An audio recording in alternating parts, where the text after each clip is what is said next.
What was World War II called while it was happening? I get asked this question in the comments all the time, and the answer is probably more simple than you think. But first, we need to talk about World War I to really understand this.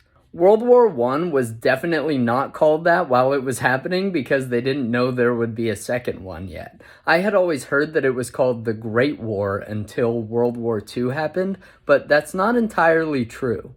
This was true for people in Britain, but in America, it was called either the Great War or the European War while it was going on, and then in 1917, when America entered, it was called the World War as well. From what I can tell, after World War I ended, it was pretty common for Americans to call it the World War. So when conflict broke out again a few decades later involving so many countries, Americans were pretty quick to start calling it the Second World War. And Second World War or World War II was by far the most common thing to call it in America.